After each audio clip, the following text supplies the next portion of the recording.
مولانا صاحب، سب سے پہلے میں آپ کا نام جاننا چاہوں گا۔ اعوذ باللہ من الشیطان الرجیم، بسم اللہ الرحمن الرحیم۔ میرا نام سید جون عباس زیدی اور امام جمعہ والجماعت جریلی سادات کا میں اس وقت جو ذمہ دار کے حیثیت سے کام انجام دے رہا ہوں۔ میں رہنے والا اصل جو ہوں وہ سرسی سادات ضلع سنبھل کا رہنے والا ہوں، لہذا اس وقت جو میرا قیام ہے، جو میری قیام گاہ ہے، وہ جریلی سادات ہے۔ محرم چالو ہو چکے ہیں اس سمے، سب سے پہلے میں آپ سے سوال کرنا چاہوں گا کہ محرم کا اسلام میں کیا مہتو ہے؟ محرم کا اسلام میں بہت ہی زیادہ لوگدان اگر کہا جائے ہے۔ کیوں؟ اس لیے کہ اگر اسلام میں اگر یہ محرم نہ آتا تو شاید ہمیں اسلام کی حقیقت معلوم نہ ہوتی۔ اسی لیے محرم نے ہمیں ایک ایسا درس دیا ہے جو اسلام سے رابطہ رکھا ہوا ہے، اور اسلام ہی کے اندر ہمیں ایسی چیز معلوم ہوئی ہیں جو محرم میں ہمیں بخوبی پتہ چلا ہے۔ اچھا، دوسرا کوشچن یہ ہے کہ حضرت امام حسین کی شہادت کہاں اور کب ہوئی تھی؟ حضرت امام حسین علیہ السلام کی شہادت کربلا میں 10 محرم 61 ہجری کو ہوئی تھی۔ کربلا کی لڑائی میں کیا ہوا تھا؟ کربلا کی لڑائی ظلم اور مظلوم کے درمیان، جو کہا جائے آسان الفاظوں میں حق اور باطل کے درمیان لڑائی ہوئی تھی، کہ حق پر کون ہے اور باطل پر کون ہے، تو لہٰذا ہمیں یہ کربلا میں پتہ چلا کہ کون حق پر تھا اور کون باطل پر تھا۔ مولانا صاحب آپ کا نام جاننا چاہوں گا میں۔ میرا نام سید شجاع حیدر زیدی، ضلع بجنور کا رہنے والا ہوں۔ میں 10 دن کے لیے یہاں پر مجالس کے سلسلے سے آیا ہوں۔ سوال ہے آپ سے، یزید اور امام حسین کے بیچ میں وواد کس بات پر ہوا تھا؟ دیکھیے، یزید اور امام حسین علیہ السلام کے درمیان میں وواد جو تھا وہ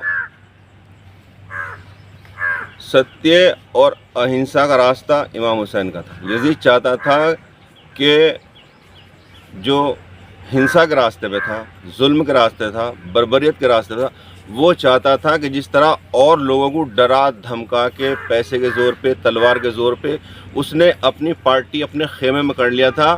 ایک نام صرف امام حسین کا تھا جو اس کے آباء و اجداد کی فہرست میں لکھا تھا کہ اگر سب بھی بیعت کر لیں تو کوئی بات نہیں، امام حسین سے ضرور کرنا، چونکہ اگر امام حسین یزید کی بیعت کر لیتے تو اس کے نقلی اور جعلی اسلام کو وہ صحیح سند ملتی جو صبح قیامت تک کوئی نہیں کاٹ سکتا تھا۔ امام حسین نے کہا تم راجہ ہو، راجہ بن کے رہو، ہمیں کوئی پرابلم نہیں ہے۔ اس نے کہا کہ بھائی راجہ تو بن کے نہیں رہ سکتے جب تک تم ہمارے آگے سرنڈر نہ کرو گے، ہماری بات کو تسلیم نہ کرو گے۔ تو امام حسین نے کہا یہ نہیں ہو سکتا، ہم تمہیں سر دے سکتے ہیں لیکن تمہارے آگے سرنڈر نہیں ہو سکتے۔ اسی بات کو جب گاندھی جی نے کہا اور انگریزوں کو ظلم کو دیکھا کہ بھائی ہندوستان کو کیسے چھڑوایا جائے، کہا بس ایک ہی راستہ ہے کہ جو ان لوگوں سے، انگریزوں سے نجات دلا سکتا ہے، وہ ستیہ اور اہنسا کا۔ اور اسی روز سے جب تک ہم زندہ رہیں گے، قیامت آئے گی، ہم ظلم کے خلاف پروٹیسٹ کرتے رہیں گے، چاہے وہ مظلوم ہندو ہو، مسلمان ہو، سکھ ہو، عیسائی ہو۔ کیوں؟ امام حسین کا درس یہ ہے کہ تمہیں مظلوم کا ساتھ دینا، ظالم کا نہیں۔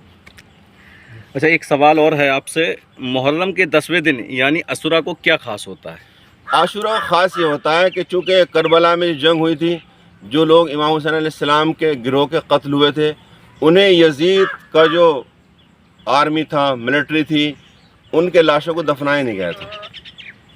تو 10 محرم کے دن جو آپ زری مبارک کی وہ دیکھتے ہیں، علم مبارک دیکھتے ہیں، تو ہم اس دن کربلا میں آ کے ان کے وعدہ کرتے ہیں جو امام حسین نے کہا تھا کہ اے میرے چاہنے والو، تم جو نعرہ بلند کیا تھا حل من الناصر ینصرنا، ہم اس وقت نہیں تھے لیکن آج ہم آ کے وعدہ کرتے ہیں کہ اگر اس وقت ہم نہیں تھے تو آج ہم ہیں، اور اگر ہم ہوتے تو آپ کو دفناتے بھی اور آپ کا ساتھ بھی دیتے۔ اچھا مولانا صاحب، اب آپ سے آپ کا نام جاننا چاہوں گا میں۔ بسم اللہ الرحمن الرحیم۔ میں مولانا تنویر حیدر اعظمی، فی الحال 10 دن کے لیے جریلی سادات میں آیا ہوں اشرف اللہ خطاب کرنے کے لیے۔ آپ سے سوال ہے کہ محرم میں تعزیہ کیوں نکالا جاتا ہے؟ امام حسین علیہ السلام کی غربت کو منانے کے لیے ہم کربلائے معلیٰ جو انسان نہیں پہنچ پاتا ہے، جو اصل روضے کی زیارت نہیں کر پاتا ہے، وہ شبیہ بنا کر یہاں پہ زیارت کرتا ہے اور تعزیہ نکالتا ہے۔ دوسرا سوال یہ ہے، ماتم سینہ جنی کرنے کا کیا ارتھ ہوتا ہے؟ ماتم غم کا ماحول ہوتا ہے، غم میں ماتم کیا جاتا ہے۔ یہ سیرت نبی ہے، جناب نوح نے اپنے بیٹے کا ماتم کیا، اور ہم امام حسین علیہ السلام کی غربت کا ماتم کرتے ہیں۔ وہ امام حسین علیہ السلام کی آواز استغاثہ جو کربلا میں ابھی قبلہ نے بتایا، جو کربلا میں امام حسین علیہ السلام نے آواز استغاثہ بلند کی تھی کہ مولا اگر ہم ہوتے تو وہاں پہ آپ کی مدد کرتے۔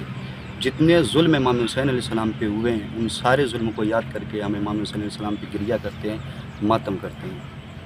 ایک سوال اور بھی ہے آپ سے، محرم میں روزہ یعنی اپواس، اس کو رکھنے کا کیا مہتو ہے؟ عاشورے کے دن کا روزہ شریعت میں، ہماری شریعت میں حرام قرار دیا گیا ہے، اور یاد رکھیے گا ہم امام حسین علیہ السلام کے غم میں روزہ عاشورہ روزہ نہیں رکھتے، اس لیے کہ ہماری شریعت میں حرام قرار دیا گیا ہے، نبی نے منع کیا ہے، شریعت میں حرام ہے، اس لیے ہم روزہ نہیں رکھتے۔ ہاں ان کے غم میں ہم فاقہ رکھتے ہیں، فاقہ کرتے ہیں، پورے دن نہ ہم کھاتے ہیں نہ پیتے ہیں، بس جب تک امام حسین علیہ السلام کا تعزیہ دفن نہ ہو جائے تب تک ہم پورے دن اپواس کرتے ہیں۔ مولانا صاحب آپ کا نام جاننا چاہوں گا میں۔ بسم اللہ الرحمن الرحیم، وَلَهُ الحمد وَلَهُ الشکر۔